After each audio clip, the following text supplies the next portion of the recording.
جو صاحب انور سما کے قتل کی بنا پر آج آپ پاکستان کی سیاست میں اہمیت کے حامل ہیں، اور پھر اگر اپنے شاگرد چودھری سرور کو دوستوں کے دباؤ کے ذریعے گجرات کے حلقے سے دستبردار نہ کرواتے تو کیا آج آپ یہاں ہوتے جہاں ہیں؟ آج میں وکالت کر رہا ہوتا، وہ تو کم از کم، اور وکالت اچھی کر رہا ہوتا، اس میں میرا نام بڑا ہوتا، اور اس میں مجھے کوئی سیاست میں شاید میں نہ آ سکتا۔ 1977 ایک ایشو پر آپ نے صوبائی کابینہ سے استعفیٰ دے دیا، وہ ایشو کیا تھا؟ میں نے 9 اپریل کو دیا تھا۔ اس وقت پیپلز پارٹی کی حکومت موجود تھی اور بڑی اسٹرانگ تھی۔ 9 اپریل ایکچولی 10 اپریل 9 اپریل کا واقعے کے خلاف 8 اپریل کو یہ ایک میٹنگ ہوئی گورنر ہاؤس کے لاہور۔ بھٹو شہید نے اس پہ کیا، اس کو پریزائڈ کیا، پنجاب کابینہ کی تھی، اور اس میں ایک ہی صاحب جو پنجاب کابینہ سے نہیں تعلق رکھتے تھے وہ موجود تھے، وہ تھے ڈاکٹر مبشر حسن۔ وہ چونکہ پاکستان پیپلز پارٹی کے سیکرٹری جنرل تھے، وہ ان کو بھی بلایا گیا تھا special invite.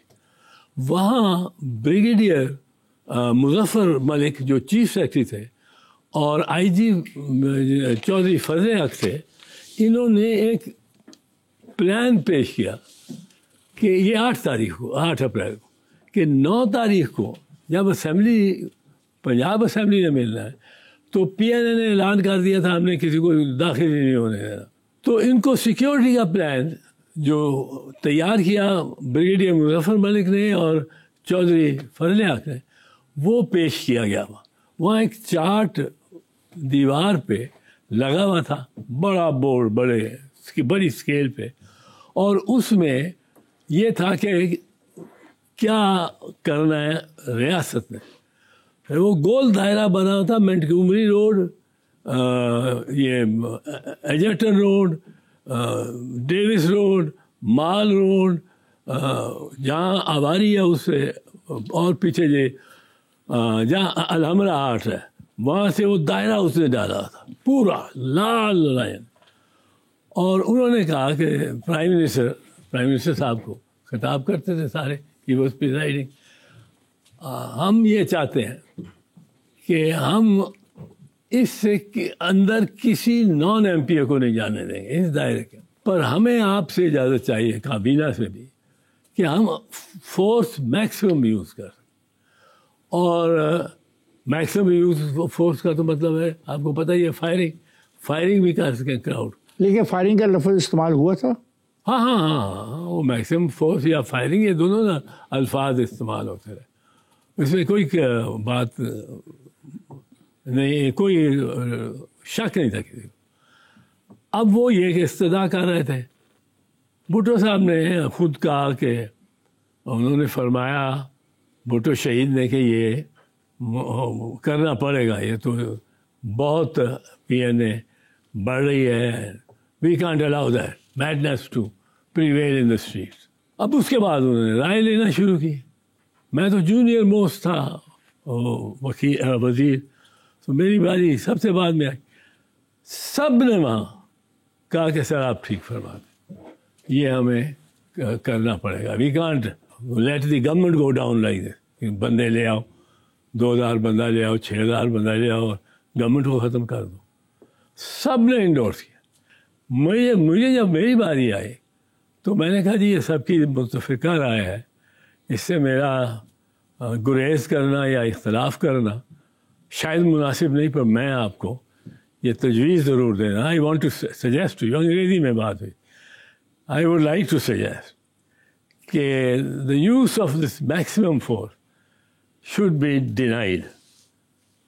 It should be determined on the spot and by the chief minister, the highest person in. اور اس کو بریف کیا جائے کہ یہ گولی چلانا اس لیے ضروری ہو گیا کہ وہ اسمبلی کی بلڈنگ پہ چڑھ گئے اور وہاں آگ لگا رہے، کچھ تو ہو کہ آپ نشانہ لے کے بندے کو مار۔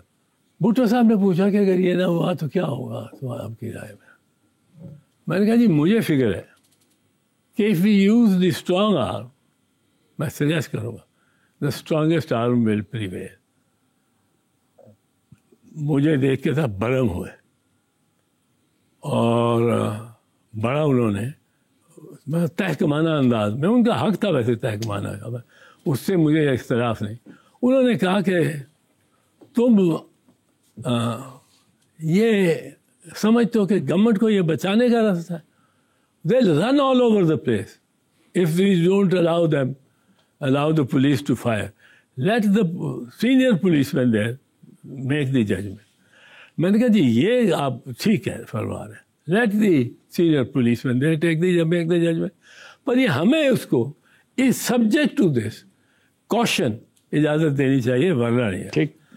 اب میں نے سپوز کیا ڈاکٹر مبشر حسن صاحب میرے سے خفا ہوئے، انہوں نے اپنے ریمارکس جو دیے میرے اس پہ خفا ہوئے بھٹو شہید. پر ڈاکٹر مبشر حسن نے یہ کہا کہ میرے خیال میں I think this young man is correctly advising. Sir کیا پاکستان پیپلز پارٹی نے جو سن 85 کے انتخابات کا کسی دباؤ کے تحت بائیکاٹ کیا تھا، اور اس بائیکاٹ میں ایئر مارشل افضل خان کا کوئی رول تھا؟ بالکل رول تھا.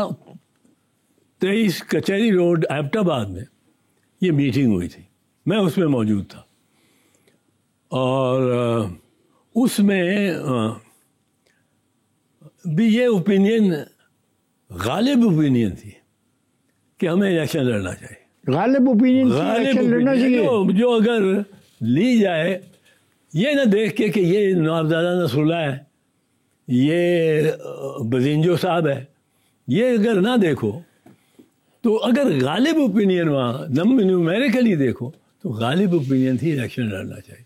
ان کا زور ایئر مارشل صاحب کا اور جتوئی صاحب کا، ان کا زور تھا کہ نہیں، دے ورچولی ویٹوڈ. بی بی سے بات ہوئی لندن میں، میری نہیں، جتوئی صاحب کی ہوئی اور نوابزادہ صاحب کی ہوئی، اور مطلب جو ایئر مارشل کی نہیں ہوئی. اب انہوں نے بات کی تو انہوں نے کہا، ہمیں بتایا باقی جو تھے کہ وہ تو الیکشن لڑنا چاہتی، بے نظیر الیکشن لڑنا چاہتی ہے. یہ میٹنگ ہو رہی ہے ایبٹ آباد میں ایئر مارشل خان صاحب کے گھر پہ، وہاں پہ ویٹو ہو گیا. آج میں آپ سے یہ پوچھتا ہوں کہ کیا وہ فیصلہ آپ لوگوں کا صحیح تھا؟ بالکل نہیں. یہ پنیری اور پودے جتنے نکلے ہیں اس سے، جو بعد میں چیمپئن بنے پھرتے، یہ جو گملے میں لگے ہوئے سیاستدان تھے. لیکن ذمہ دار تو آپ سے نا، بیکاز فیصلہ تو آپ نے کیا. نہیں ہم نے کیا، میں اس کو مانتا ہوں، میرا وہاں بھی اختلاف تھا پر میں مانتا ہوں ڈیسیژن ہم نے لی. سنا کہ ضیاء الحق نے شکریہ ادا کیا کہ بہت اچھا ہوا کہ انہوں نے بائیکاٹ کر دیا. شکریہ کا تو میں نے نہیں سنا. ہاں کیا آپ نے کیا سنا؟ کسی کا بھی. پر یہ میں جانتا ہوں کہ ضیاء الحق بڑا مطمئن تھا اور ہونا چاہیے تھا اور ہوگا. اوکے.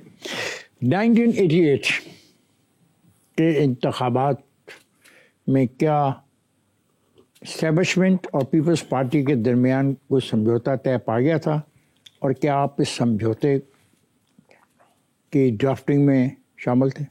سمجھوتا نہیں طے پایا تھا. الیکشن سے پہلے کوئی سمجھوتا نہیں. الیکشن پہ کوئی اسٹیبلشمنٹ ہمارے خلاف دبا دھونس سے لڑ رہی تھی، اور انہوں نے پوری کوشش کی کہ ہم الیکشن میں نہ جیتے. الیکشن کے بعد جب ہم ایک largest party, single party, majority نہیں، ہمارے پاس میجورٹی نہیں تھی، ہمارے پاس 96 MNA تھے، 109 چاہیے تھے میجورٹی کے لیے. نواز شریف کے پاس 54 MNA تھے. اب ہم کوشش جو اسحاق خان، اسلم بیگ اور حمید گل، یہ 3 ضیاء تو یکدم چلا گیا. اب اس کے بعد انہوں نے لے لیا، اسحاق خان آ گیا صدر، اور اسلم بیگ آرمی چیف تھے، اور حمید گل وہ بھی ہمارے خلاف. ڈرافٹنگ آپ نے کی تھی سمجھوتے؟ نہیں سمجھوتے کی ڈرافٹنگ میں نے نہیں کی تھی، کسی نے بھی نہیں تھی کی. تو پھر کیا ہوا؟ میں بتاتا ہوں. اب جب ہم لارجسٹ پارٹی بن گئے، ہم نے الائز ڈھونڈنے شروع کیے کہ 109 پورے کریں. اب 109 پورے ہم سے بھی نہیں ہو رہے تھے, اور نواز شریف تو 54 سے, اس کو 109 پہ لانا یہ جو ٹروئکا تھا کہ یہ ہم سے اب ممکن نہیں ہے. اب انہوں نے ہمیں اپروچ کیا اور ہمیں جو آفر ہوئی اس پہ بڑی بحث ہوئی, اس پہ بہت بحث ہوئی. وہ آفر یہ تھی کہ آپ کو ہم لاتے ہیں گورنمنٹ, آپ پرائم منسٹر بنے. پرائم منسٹر کو کہا گیا, یہ تو ڈائریکٹلی ان سے کہا گیا پرائم منسٹر کو, جنرل اسلم بیگ نے اور حمید گل نے مل کے. آپ ٹھہری ہوئی تھی ڈاکٹر ظفر نیازی جو ڈینٹسٹ تھے, ان کے گھر اور ورکر ساری دنیا سے ہمارے وہ اسلام آباد میں آیا ہوا تھا اور گہما گہمی تھی. خیر وہ انہوں نے ہمیں بتایا, بی بی نے, کہ وہ یہ کہتے ہیں کہ foreign minister we want to continue the foreign policy because Geneva accord ہو گیا ہے اور اس پہ عمل درآمد مکمل ہونا ہے 10 فروری 1989 کو. ٹھیک. اب یہ ہم دسمبر کی بی بی نے 2 دسمبر 1988 کو حلف لیا ایز پرائم منسٹر, اور کابینہ میں جس میں میں بھی تھا 4 دسمبر کو. اب فارن پالیسی وہی چلائیں گے, ان کے نمائندے چلائیں گے, اور کیا کیا 3 چیزیں اور 4 بڑی وزارتیں ہوتی ہیں. ایک تو یہ ہوگی, 4 بڑی وزارتیں ہوتی ہیں, foreign minister, defence minister, finance minister اور انٹیریئر منسٹر. اب ان 4 میں سے انہوں نے 3 ہمارے حوالے کی الٹیمیٹلی, پر وہی اسی نیگوسیشن. اب وہ جو 3 تھیں, فائنانس, انہوں نے کہا جی ہمارا آپ ڈپٹی منسٹر رکھ لیں, منسٹر آف اسٹیٹ. منسٹر جو ہوگا وہ ہمارا ایڈوائزر آئے گا, جو ایڈوائزر ٹو پرائم منسٹر, وہ وی اے جعفری آیا. اس کے بعد جو فارن منسٹر وہ جنرل یعقوب آیا, جو پہلے سے ہی فارن منسٹر تھا, صاحبزادہ یعقوب. اور ڈیفینس منسٹر بھی انہوں نے کہا کوئی نہیں ہوگا آپ کا, وہ ہوگا سرور چیمہ, کرنل سرور چیمہ, جو کہ کورس میٹ تھے اسلم بیگ کے. یہ کورس میٹ کی ایک بڑی برادری ہوتی ہے. اور ایک جو تھی منسٹری وہ تھی انٹیریئر, وہ ہمیں دی گئی. وہ بی بی نے مجھے کہا, میں ایجوکیشن مانگتا تھا, پر انہوں نے کہا تم کرو انٹیریئر. اور ساروں نے بھی زور دیا میرے پہ, فاروق لغاری نے, افتخار گیلانی نے. اب میں ایک چیز آپ کو بتاؤں, یہاں بھی معاملہ, یہاں بڑی بحثیں ہوتی رہی کہ جی ہمیں اس گورنمنٹ کو لینا چاہیے کہ نہیں. 2 بندے تھے جو نے اس کا اپوز کیا, ایک راؤ عبدالرشید مرحوم اور ایک خادم آپ کا. میرا کیا گزارش کیا تھی, کیوں میں اپوز کرتا تھا. میرا یہ موقف تھا, اور راؤ رشید صاحب کا بھی, کہ ہمیں یہ حکومت دے رہے ہیں, اقتدار نہیں دے رہے, اور جب تک اقتدار نہ ملے ہمیں حکومت نہیں لینی. اچھا, میں خادم سے پوچھتا ہوں, خادم جب وزیر قانون بنتے ہیں تو 2000 افراد کو رہا کرنے کا حکم دیتا ہے, اور مخالفین یہ کہتے ہیں کہ اس کی آڑ میں آپ نے ان کے مطابق دہشت گردوں اور ارزرفکار کے لوگوں کو رہا کر دیا. دیکھیں, ہم نے کوئی 8000 کے قریب ملٹری کورٹس کے کانوکٹس اور ڈیٹینیز کو ریلیز کیا. ہم نے جو نوٹیفیکیشن نکالی اس میں ہم نے کہا کہ کوئی ایسا شخص جو غداری کے الزام میں گرفتار ہے, جو ریپ کے الزام میں گرفتار ہے, جو مرڈر کے الزام میں گرفتار ہے, جو ٹیررزم کے کیونکہ گرفتار تھے تو ریلیز ہونا تھا, اور اس طرح ہم نے یہ نہیں ریلیز ہوں گے. ہم نے جو اس کے یہ انٹیریئر منسٹر کو, ہم نے منسٹری کو بھیج دیا کہ لسٹیں ہمارے پاس تو نہیں تھی, ہم نے کیٹیگرائز کر دیا. ٹھیک ہے. اب انٹیریئر منسٹری میں جب گئی تو انٹیریئر منسٹری نے اس بنیاد پہ جو لسٹ بنائی اس پہ اعتراض کر دیا پریزیڈنٹ صاحب نے. پھر 3 دن میں نے کہا جی اب میں I am ready to review any case one by one. 3 دن ہم بیٹھے رہے.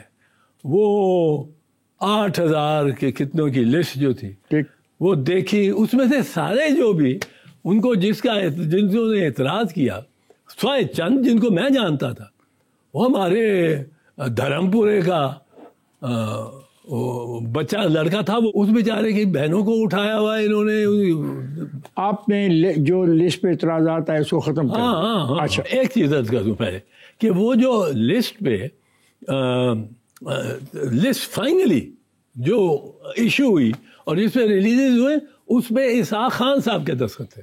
پریزیڈنٹ پاکستان نے ایکسپٹ کر لیا غیر تسلی. مطلب آپ یہ کہنا چاہ رہے ہیں کہ صدر پاکستان نے اس جو فیصلہ جو آپ کی پارٹی نے کیا اس کو تسلیم کر دیا. اگلا سوال ہے, آپ لائس موومنٹ کے نہ صرف گواہ ہیں بلکہ اس کو چلانے والے بھی ہیں, اس کے لیے فائٹ کرنے والے بھی ہیں. مشرف کا یہ کہنا تھا کہ افتخار چودھری نے مس کنڈکٹ کیا ہے. کیا مشرف کا یہ موقف درست تھا؟ نہیں. ایک منٹ اور ختم. مس کانڈکٹ, ایک منٹ, مس کانڈکٹ اس نے یہ الزام لگایا تھا, رکھا تھا سپریم جوڈیشل کاؤنسل. ٹھیک ہے. اب اس میں مس کانڈکٹ کیا تھی؟